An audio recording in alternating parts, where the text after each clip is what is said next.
लालगंज वैशाली से एक बड़ी खबर निकलकर आ रही है। लालगंज बड़ी दुर्गा मंदिर जितनी जल्दी विख्यात हुआ, वैसे ही एक बार फिर चर्चाओं में है। कारण है कि मंदिर के पूर्व पुजारी ने मंदिर के मैनेजमेंट पर संगीन आरोप लगाया है और विनोद पंजियार को आरोपित किया है।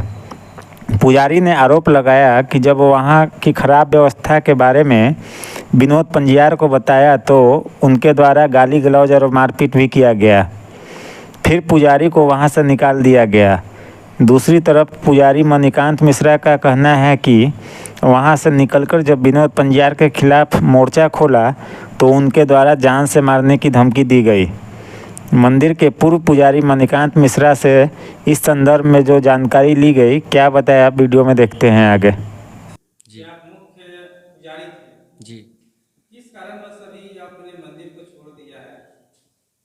देखिए, हम 2023 में 5 फरवरी को प्राण प्रतिष्ठा के जब हुआ था तो हम लालगंज में आए थे। विनोद पंजियार जी हमको लालगंज में मुख्य पुजारी के रूप में नियुक्त भी किए थे, लेकिन हम धीरे धीरे रहे, बहुत कुछ हुआ। श्रावण महीना था, संध्या का समय था। मंदिर पे जो है ना, एक तरह का धंधा टाइप का है वहाँ पे, ठीक, बिजनेस बनाए हुए हैं मंदिर को। वहाँ इंसान का नहीं बल्कि पैसा का कद्र होता है। उसके बाद जो है यही सब हम लोग देख रहे थे, कोई साथ देने वाले नहीं थे, तो हम लोग देख रहे थे धीरे धीरे क्या होता है। अक्षरा सिंह आई, उसमें अक्षरा सिंह के पिताजी और विनोद पंजियार जी किचन में जो है मंदिर के हॉल में बियर पीते हुए देखे, और लोग कितना लोग सवाल किए हैं कि आप कैसे जाने कि बियर है। तो आजकल तो एक छोटा बच्चा भी बता देगा कि बियर है कि क्या है। उसके बाद जो है धीरे धीरे मना किए तो बोले कि सर ये शोभनीय नहीं है मंदिर के प्रांगण में। तो बोले क्या कि ठीक है, तुम हमको ज्ञान मत दो। तो हम साइड हो गए। उसके बाद जो है एक दिन का बात है, वो हमारे पिताजी पे श्रावण का लास्ट सोमवारी था। पिताजी मंदिर के प्रांगण में गर्भगृह में थे, तो पिताजी जो है ना, मतलब कि कुछ लोग अपना ब्राह्मण को स्वेच्छा से दक्षिणा देता है, लेकिन उस मंदिर में ब्राह्मण को 1 रुपया नहीं रखना है। लेकिन मंदिर में जो कुछ और कमेटी के लोग हैं वो बोले थे पिताजी को कि आप बुजुर्ग हैं, आप कुछ पैसा रख लीजिएगा अपना जेबी खर्च के लिए, क्योंकि इनको सैलरी नहीं दिया जाता था, बल्कि इनको ऐसे ही बुलाया जाता था। उसके बाद क्या हुआ कि संध्या का बहुत बेइज्जत किए सबके सामने में। दोपहर के टाइम में पिताजी को पैसा लेते हुए देख लिए, वो भी 45 रुपया मात्र। उसके बाद जो है बेइज्जत किए, संध्या में आरती हो गया। उसके बाद जो है हमारे पिताजी बैठे हुए थे, प्रसाद ग्रहण करके हमको बुलाए साइड में, मंदिर के बाएं बगल में गेट है वहाँ पे।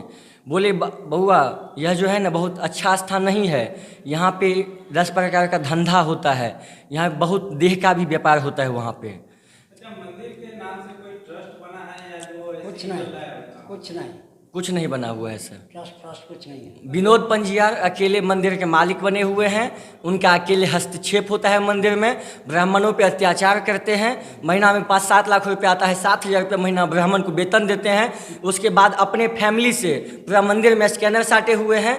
दुकान जो है बोलते हैं कि जन कल्याण के लिए मंदिर खुला है, उस दुकान में अपने फैमिली में अपन भाई जो उनका संतोष पंजियार भाई है, उनकी पत्नी का स्कैनर साटे हुए हैं, उसके अकाउंट में पैसा जाता है।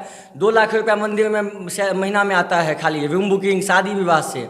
उसके बाद दान पेटी में लाखों रुपये आता है, सब पैसा। दान पेटी की बात की, तो दान पेटी किसी पुजारी के सामने या जो कमेटी बनी है उसके? कोई कमेटी मंदिर में नहीं है, 1-2 उन्हीं के आदमी हैं, वो लोग खोलते हैं। जो 30-40 हज़ार रुपया बढ़ता है, नहीं तो विनोद पंजियार जी अपना झोला में भर के सब पैसा ले जाते हैं। हम लोग आज तक नहीं भूल पा रहे थे, धीरे धीरे देखे घिनता बढ़ी, बार बार मंदिर प्रांगण में दारू सिगरेट ये वो ये सब देखे हम, तो घिनता बढ़ गई। हम उस स्थान का त्याग कर दिए, आ गए। उसके बाद हमें लालगंज में देखते थे कहीं पे, दोनों भाई में से कोई भी, प्रमोद पंजियार विनोद पंजियार, तो हमको बोलते थे कि तुम अभी तक लालेगंज में हो। वो बहुत लड़का को बोल के हमको खोजने मारने के लिए भेजे हुए थे, लेकिन जिस स्थान पे हैं हम, वहाँ कोई आ नहीं सकता है। आपने एक आरोप लगाया कि उसमें देह निर्माण भी होता है। जी, सही बात है। सही बात है। रूम में अगर माता के साथ खाली देखा सुनी जो होता है, तो लड़का लड़के के साथ पूरा दोनों पक्ष का आएगा ना, बल्कि लड़का लड़की तो सिर्फ रूम में नहीं जाएगा। अब माता बाहर में बैठल है और लड़का बेटा बेटी रूम में है, बेटा या माता बाहर में बैठी हुई है और लड़का लड़की रूम में है, तो वहाँ पे तो कुछ ना कुछ गलत होगा ही। अच्छा, अभी बताया आपने दान पेटी का जो पैसा होता है वो कौन रखता है? जी 30-40 हज़ार रुपये महीना तनख्वाह बटता है और सब पैसा विनोद पंजाब जी रखते हैं। अच्छा, आप एक और भी चीज़ है कि आपके पिताजी के साथ मारपीट भी हुई? जी संध्या का समय था, प्रसाद भक्षण करके और हम और हमारे पिताजी वहीं पे प्रांगण मंदिर प्रांगण में खड़े थे। पिताजी बोले कि बाबू ये अच्छा स्थान नहीं है, यहाँ से चलो, यहाँ सम्मान नहीं है किसी भी व्यक्ति का। तो हमारे पिताजी का कंठ दाब दिया। तो बीच में हम थे जो बीच में आ गए तो उनको ढकेल के साइड किए। नहीं रहते तो हमारे पिताजी का वो हत्या कर देते। अब वो उसी कगार पे लगे हुए भी थे कि मणिकांत देखिए हमारे लालगंज में पूजा पाठ अच्छे से, हम अपना बुराई नहीं कर रहे हैं, पूजा पाठ सब कुछ अच्छे से हम करा लेते हैं, इतना ज्ञान हमारे पास है। हम वाराणसी में उमराहा में आप्त वैदिक संस्था से ज्ञान लेके आए हुए हैं, 8 साल रहे हैं, इतना ज्ञान है, पूजा पाठ अच्छे से करा लेते हैं। अब आप उस व्यक्ति से क्यों मिले, वहाँ क्यों गए, किस लिए गए, उसका पूजा क्यों करवाए, इतना पैसा क्यों लिए, उसमें से आधा पैसा दान मंदिर को क्यों नहीं दिए? वो तो हमारा काम है ना। हम किसी से नहीं मिलेंगे, कोई हमसे समस्या पूछेगा कि बाबा हमें ये परेशानी है, चोट चपेट लगता है, घर में क्लेश है या रोग बाधा है, तो सब कुछ का हम तो निवारण निकाल के देंगे ना। वो बोलते हैं कि मंदिर गरीब का कल्याण करने के लिए बना है। सिट्ठा है लालगंज में, 6 नंबर वार्ड में पड़ता है, वहाँ पे संजय महतो जी हैं, तो उनका पूरा मुंह में कैंसर हुआ है, तो उनकी बेटी का शादी था, बोले कि फ्री में शादी करवाएंगे। लेकिन जब रात में वो लोग 8-9 बजे पहुँचे तो उनसे भी 6100 रुपया मंदिर में लिया गया। बताइए ये कहाँ का न्याय है? जिस व्यक्ति का कोई कमाने वाला नहीं है, एक पैसा घर में आमदनी का स्रोत नहीं है, उस व्यक्ति से 6100 रुपया लिए तब बेटी का शादी करवाए। तो आप मंदिर में ताला लगा दीजिए और मंदिर में अकेले हस्तक्षेप या नहीं कीजिए। जी 6100 रुपया हाँ अपने से मांगे। बोले मैनेजर को फ़ोन करके कि पैसा लेके तभी मंदिर में एक राधा देवी है प्रेमगंज की, तो उससे बोले प्रेमगंज हाँ महिला है, तो उससे बोले कि राधा जब तक पैसा नहीं देगा तब तक जयमाला हॉल नहीं खोलना।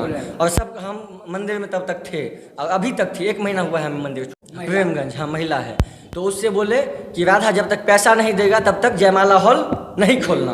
और सब हम मंदिर में तब तक थे और अभी तक थे, 1 महीना हुआ है हमें मंदिर छोड़े हुए। मंदिर को बिजनेस बना के रखे हुए हैं, पूरा तरह से अकेले हस्तक्षेप करता है, ब्राह्मण पे अत्याचार करता है, ब्राह्मण पे हाथ उठाया था, उसका कभी जीवन में कल्याण नहीं होगा। अच्छा, जो पैसा जो लोग देता है जी इसमें शादी विवाह के लिए तो उसका रसीद काट के देता है? रसीद कटता है, लेकिन कोई अगर मांगेगा हिसाब तो उसके साथ वो विवाद कर लेगा। अच्छा, विनोद पंजाब आप लोग से इतना नफरत काहे करता है? ऐसा तो कुछ नहीं है कि कुछ लोग का राज आप लोग छुपा कर रखे हुए हैं?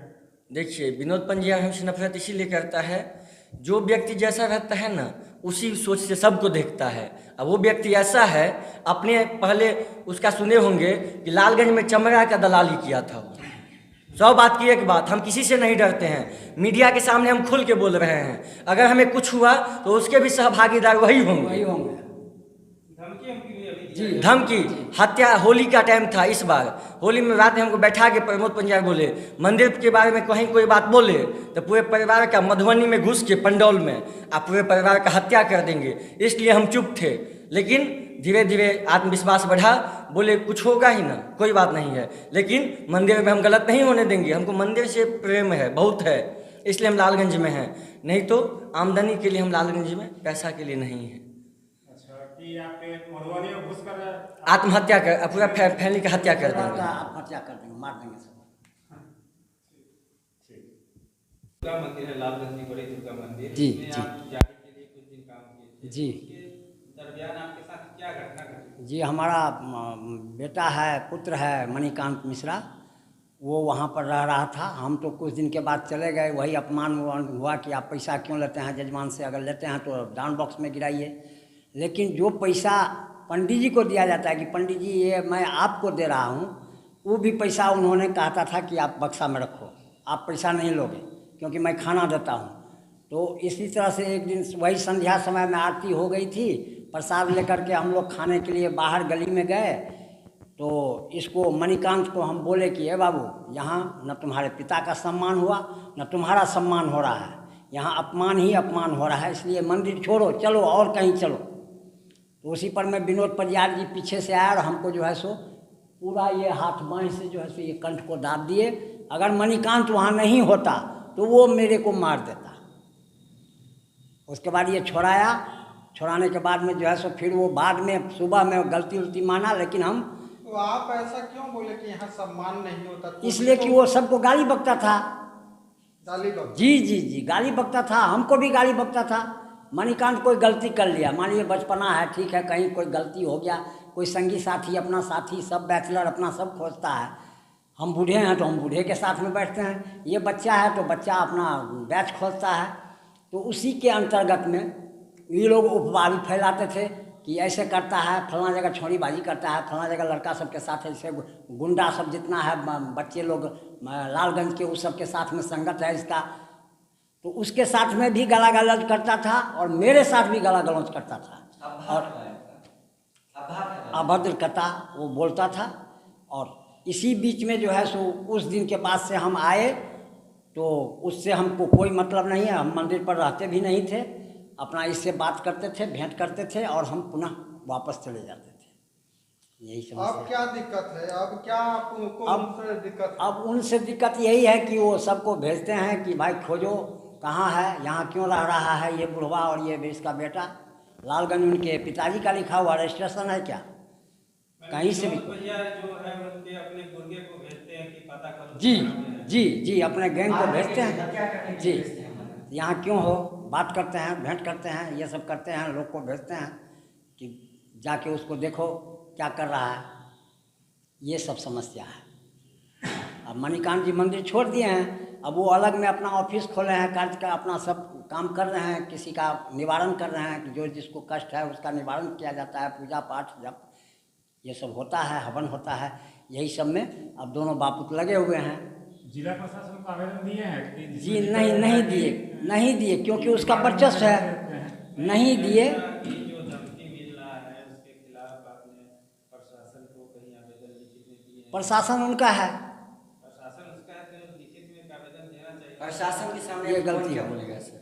देखिए नहीं, आलोक चतुर्वेदी के साथ क्या हुआ है। यानी प्रशासन पे भी भरोसा नहीं है कि जी नहीं विश्वास जी नहीं। नहीं। इस टाइप के दबंग है कि हाँ, उनके पास पैसा है, वो कहीं भी किसी को भी खरीद सकते हैं। आपका अपना मधुबनी जिला हुआ, जी। वहाँ के एसपी ऑफिस में जाके दीजिए। आपका क्या नाम है? सुरपति नाथ मिश्र। ठीक है।